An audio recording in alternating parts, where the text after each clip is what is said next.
What is good, y'all? I'm on my Logic shit right now. I was gone for a minute, but I'm back now. I haven't been in the country for the last week or something like that. All the videos that you've seen me post, like the last 3 or 4, were all scheduled. So those were done way ahead of time, and I'm just behind on everything right now. I actually finished Historic Domination the night that I came back, so I was even behind on finishing that. I had a couple games left. I have so much to catch up on, from recording to editing to schoolwork, because now my classes have started, and work after makeup hours, because I live in Florida and that Hurricane Irma shit just made me miss out on so much money. So if I seem behind, it's because I definitely am, but I'm working to catch up. Like for example, the people that are asking me like where have the streams been, just so y'all know, I'm not even a full-time YouTuber when the semester starts. I'm a part-time YouTuber on the most part. So I mean, a lot of people make it sound a lot more cut and dry than it actually is, but I have a lot going on in life outside of just YouTube, so you know, I appreciate the people that do understand that and take that into consideration. So moving on from that, I am going to actually answer the question that is in the title of this video: is Historic Domination actually worth finishing? As someone that didn't even get to finish it right away and had to wait, you know, extra long and finish it when I came back the other night, my answer is going to surprise you, because I am actually going to say yes, it is. But if you've been paying attention to these trash ass packs so far, you think I'm lying just for the sake of the video, and I'm definitely not, yo. I'm definitely not, because it was especially more worth to finish early, because I was finishing it at first before the historic packs even dropped. So I was getting these players when you could only get them from Historic Domination. So even these gold players, random gold players, will go for 4 or 5k, and it's still worth it to finish Historic Domination in my opinion, because one of the things that I was shocked about when I did come back from vacation is the fact that a lot of these players still hold a lot of value. For example, you see that Emerald Harden that I just pulled? The night that I got him, I immediately sold him, and he went for 17.5k. 17,500 MT for his fucking Emerald version that is not even as good as the Sapphire. That is why I think it's worth it to finish Historic Domination. And the point is that most cards still have value, even random bronzes. Even this Emerald DJ Augustine went for like 7,500 for no damn reason. But even random bronzes that you pull are like, for some reason, worth somewhere between 3,000 to 5,000. I got one out of the weekly pack that you get for pre-ordering the game. I got some random bronze from the Mavericks and sold him for like 4k last night. So I think 2K has done a good job so far as maintaining value, or making cards maintain value. See Brian Grant right here? Nobody knows who that nigga was, but he still sold for 7k.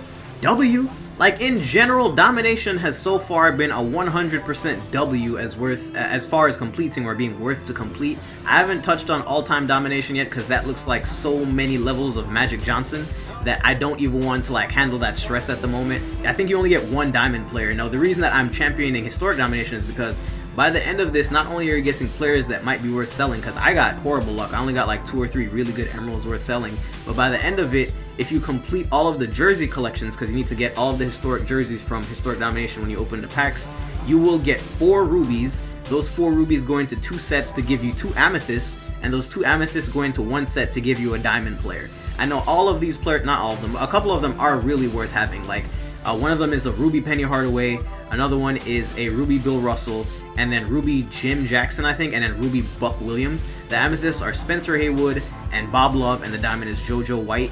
I got all of them, and now the reason that I also say in the title that the jersey glitch is fixed, because I actually got all of my jerseys. I got all of them except for one, which is the 85 Bulls home jersey. And I played that game. I think that's one of the introductory games to Historic Domination, actually. And I played that one like 10 plus days back ago when I first started playing Historic Dom, and not after I came back. And by the time I came back and finished all the rest of the games, I got every single jersey. I wasn't missing one of them. So I had hit up 2K support, and I needed that one jersey. So they got back to me pretty quickly, and I got the jersey, and I was able to finish all the collections. But the thing is, when I did tell them about my problem, see, even this Marchin Gortat was worth like 7,500, and he's not even that good. But when I hit them up and they actually asked me a question, they said, how long ago did you play that game, or when did you finish that Bulls game? And I said, oh, it was, you know, X amount of days ago before I went on vacation. And I was told that made sense, because it means that these jerseys are now fixed and they should be in all the packs, because the guy was curious about how long ago this glitch happened. And about that time is when this jersey glitch was going around and when everybody was finishing Historic Domination.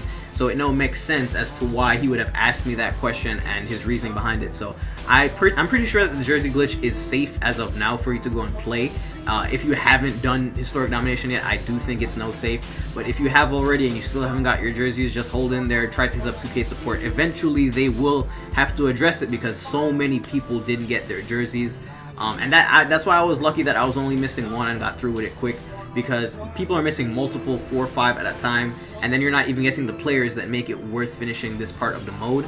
And that's the reason that I champion finishing Historic Dom, not just for the players you get to sell, but for the players that you get to use, because that penny is worth it to jump into Supermax if you want to use one Ruby player. Bill Russell is good. Basically all of them are worth having, because you're finishing one mode and getting 4 to 5 players that you will be able to use. Even the Buck Williams, who is trash as hell, the fact is you can still use him in Supermax, because as you will see towards the end when I get to the reward packs, like in a couple of minutes here, see, I'm starting to pull them. No, Jim Jackson is 400 salary cap. The Buck Williams is 125 salary cap because nobody uses this nigga. And it's not because he's trash. He's actually pretty decent if you need some kind of role-playing big man. He's good defensively, he can rebound, has like a baby mid-range jump shot and a good shot close, so you know he's not completely useless if you dump it to him. But for 125 salary cap, him being a Ruby, that's completely worth it to use in Supermax, completely. And Bob Love, he isn't even 400, he's 375 tier salary cap, and he is locked down defensively, and he's a great stretch 4 with a post game. So these are all players that are actually worth having, in my opinion. Now, for the people in the comments that actually have started or completed all-time domination, what is it that you get from that other than just the one diamond player to the end? And those diamond players are meh. I think it's Wes Unseld, Tim Hardaway, and some third random nigga that nobody cares about. Historic is completely worth it as far as how many players and what the rewards are that you get.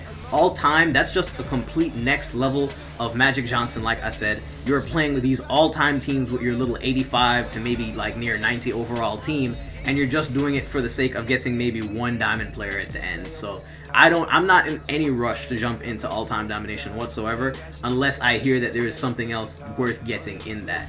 Because I don't need to have that extra diamond player. I mean, I do it eventually, but I don't need it right now, because with everybody going into Supermax, I don't need to have some diamond player worth 1,000 to my salary cap.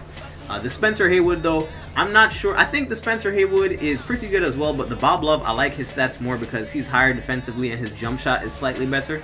But Spencer Haywood is the more athletic one, and he has Hall of Fame posterizer as well, so he runs off of the bench with my athletic unit. They're just two different play styles, but they're both two great power forwards to have. I don't need any more big men on my team, no. And then there goes the JoJo White, the diamond one. He is, I actually never even knew who he was, but this is what my team does, honestly. I've learned about lots of legends and players I never heard of before through my team. So JoJo White is one for me this year.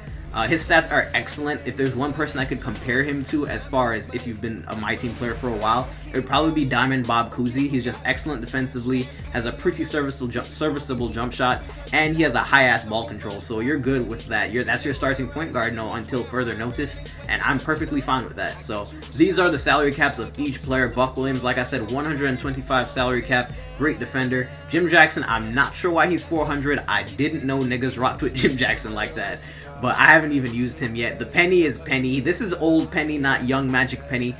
His jump shot isn't that great. It's not going to be as great as Magic Penny, but he still has great speed with ball, great ball control, and he can still just yam on people. And Bill Russell is just the Billy Goat. I have to have some kind of card of his every single year. And something key to note about him is that he's actually listed as 6'10 on the card. That's huge. If he's listed at 6'9, he just feels like an extra midget. 6'10, you shouldn't be scared to put him at center. But almost all these cards from the Amethyst to the Diamond have Hall of Fame badges, and those are hard to come across at this point in the year. Now, this is the point now where if you see a card with a Hall of Fame badge, that is very key in having that card. It's like last year when Sapphire Robert Ory had a Hall of Fame catch and shoot as soon as the year started. Oh my god, I still get nightmares. Jesus, let me change the topic. Bob Love, I think he's better in my opinion. I actually want to use one of them on a Supermax team and build around them. JoJo White is 800. I thought he was 1,000, but an 800 salary cap for basically the star of your team. If you don't have that much MT and you cannot probably build like a very all-around lineup, you could use this Diamond JoJo White and just try to fill in with role players around him, because then you just won't have as much MT to fill up your salary cap. So the salary cap also went up to 2,400 when I came back, because it was at 1,700 something before I left. And now I just have a lot of flexibility to build my team. from selling the players to be able to have MT to buy who I want, to now just having key players to build my team around. So I don't see anything wrong with finishing Historic Domination at this point. I'm pretty sure the jerseys are fixed and everything is good. If you haven't done it yet, I do suggest you do it. No, I'm not sure how long these cards will hold relevance as far as selling them for something. If you're having trouble for any reason finishing the games, you can check out my 3-star Domination guide. Domination is fairly easy this year, yo. Just aim for 100 to 150 points a quarter, and then make sure you get all of your bonuses, your free throw bonus for the 10, and then your 3-point bonus for the 5. Also, if you've peeped the goals that say you need sub-collection player rewards, this also finishes or goes towards those when you get the Bill Russell and all the Ruby players. They count towards those, so that's less collections that you have to finish if you're trying to get the goals done for higher tier players. So it's nothing but pluses to finish in this.